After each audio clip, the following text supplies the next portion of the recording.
ಶ್ರೀ ಕಾಳಿಕಾಂಬಾ ಶಿಲ್ಪ ನೆಲೆಸಿರುವ ಶ್ರೀ ಗಂಗಾಮಾತಾ ಮಹಾದೇವಿಯ ಕಾರ್ಯಕ್ರಮವನ್ನು ಏರ್ಪಡಿಸಲು ನಾವು ಗ್ರಾಮದ ಸಂಸ್ಥೆಗಳಲ್ಲೂ ಒಂದಾಗಿರುತ್ತೇವೆ.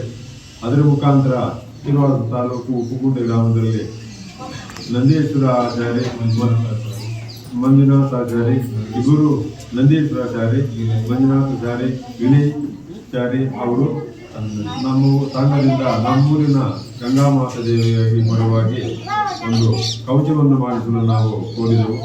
ಅವರು ನಮಗೆ ಪ್ರಮುಖವಾಗಿ ಒಂದು ಚಿಕ್ಕ ಕಿರುಕಾಣಿಕೆಯಾಗಿ ನಮ್ಮ ಚಿಕ್ಕ ಒಂದು ಹಣದ ಸಹಾಯದಿಂದ ಅವರು ನಮಗೆ ಬಹಳ ಸುಂದರವಾಗಿ ನಮ್ಮ ಅಮ್ಮನವರಿಗೆ ಕವಚವನ್ನು ಮಾಡಿಕೊಡಲಾಯಿತು.